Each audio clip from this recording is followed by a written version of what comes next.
Imagine hearing a voice that no one else can hear.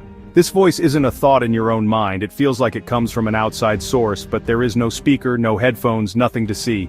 This is the core idea behind what some call voice-to-skull or V2K technology.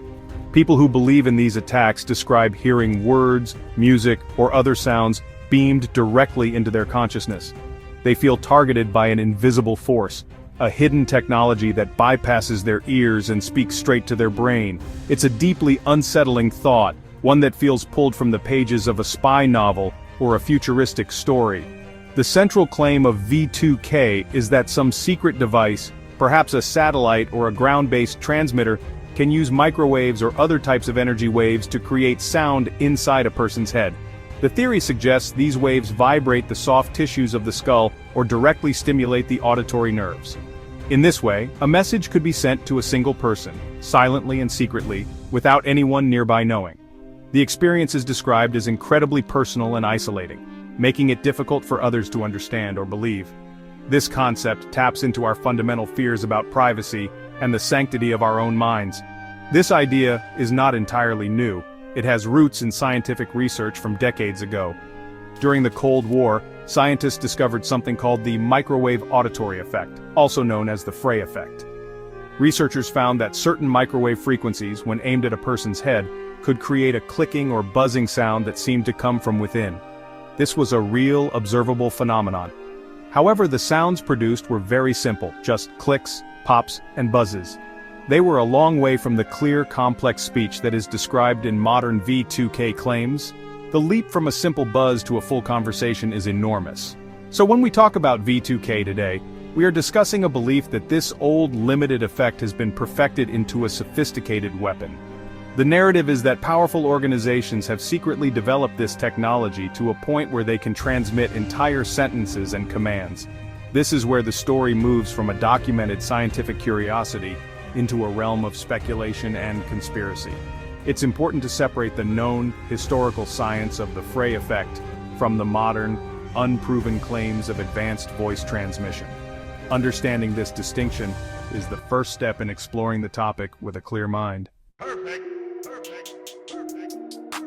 Now let's introduce a powerful new player into this conversation: artificial intelligence. In recent years, AI has become incredibly good at mimicking human creativity, especially when it comes to voices.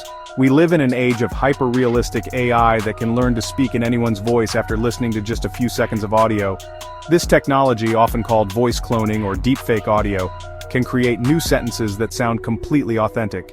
It can replicate the tone, the pitch, and the unique quirks of a person's speech, making it nearly impossible for our ears to tell the difference between the real and the fake. This ability of AI to generate realistic voices adds a new layer to the discussion about V2K. While the technology to beam voices into a skull remains in the realm of fiction, the technology to create a fake voice is very real.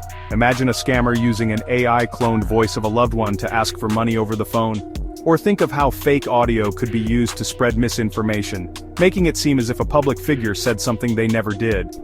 These are not future problems. They are happening right now.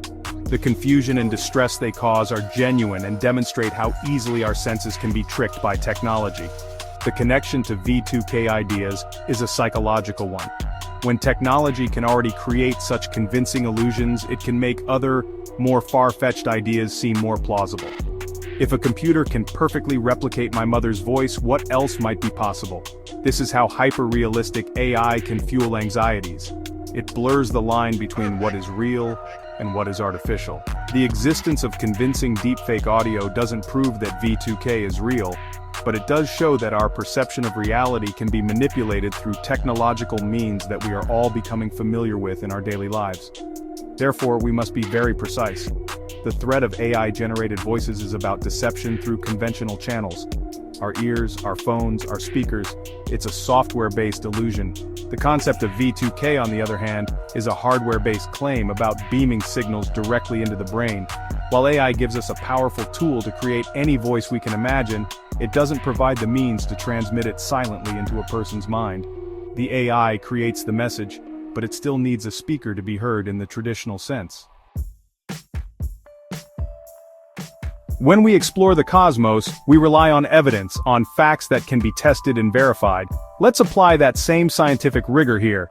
The claim that complex words and sentences can be transmitted into a person's head via microwaves is, according to the vast majority of scientists and engineers, not supported by our current understanding of physics and biology. As we discussed, the Frey effect is real, but it only produces very simple sounds.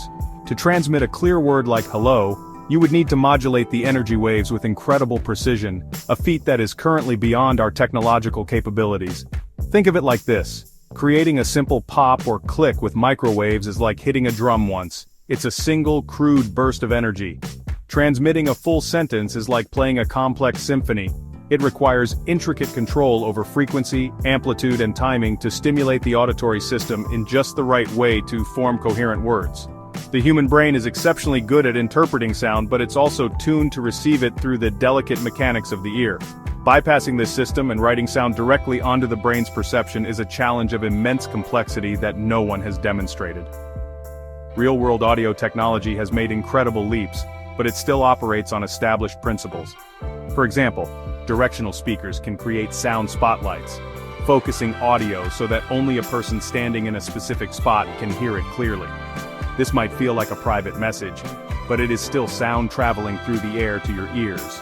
Similarly, bone conduction headphones vibrate the bones in your skull to transmit sound, but they require direct physical contact. These technologies are fascinating and real, but they are not V2K. They still use physical vibrations in the body's natural auditory pathways. So while science fiction gives us thrilling stories of mind control and secret messages, real science tells a different story. The laws of physics and the complexities of neuroscience place significant hurdles in the way of true V2K technology. Scientists have not found any evidence that such a device exists or is even possible with our current knowledge. When we hear extraordinary claims, we must ask for extraordinary evidence. In the case of voice-to-skull attacks, that evidence has not been presented to the scientific community for verification.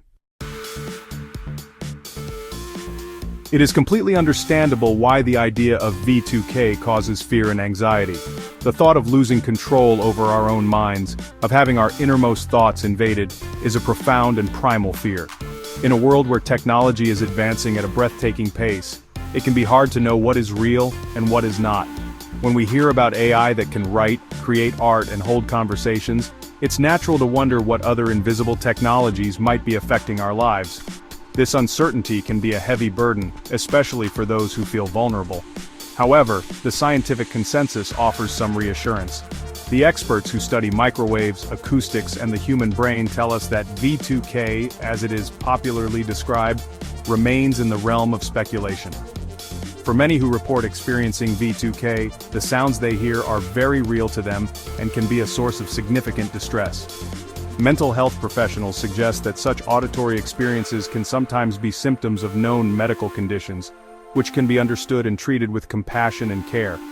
It's important to approach these situations with empathy, separating the person's real experience from the unproven theory about its cause. The path forward is through education and critical thinking. Instead of worrying about fictional technologies, we can focus our attention on the real technological risks we face. These include things like data privacy, the misuse of AI for scams and deepfakes, the spread of misinformation on social media, and cybersecurity. These are the challenges that scientists, ethicists, and policymakers are working on right now.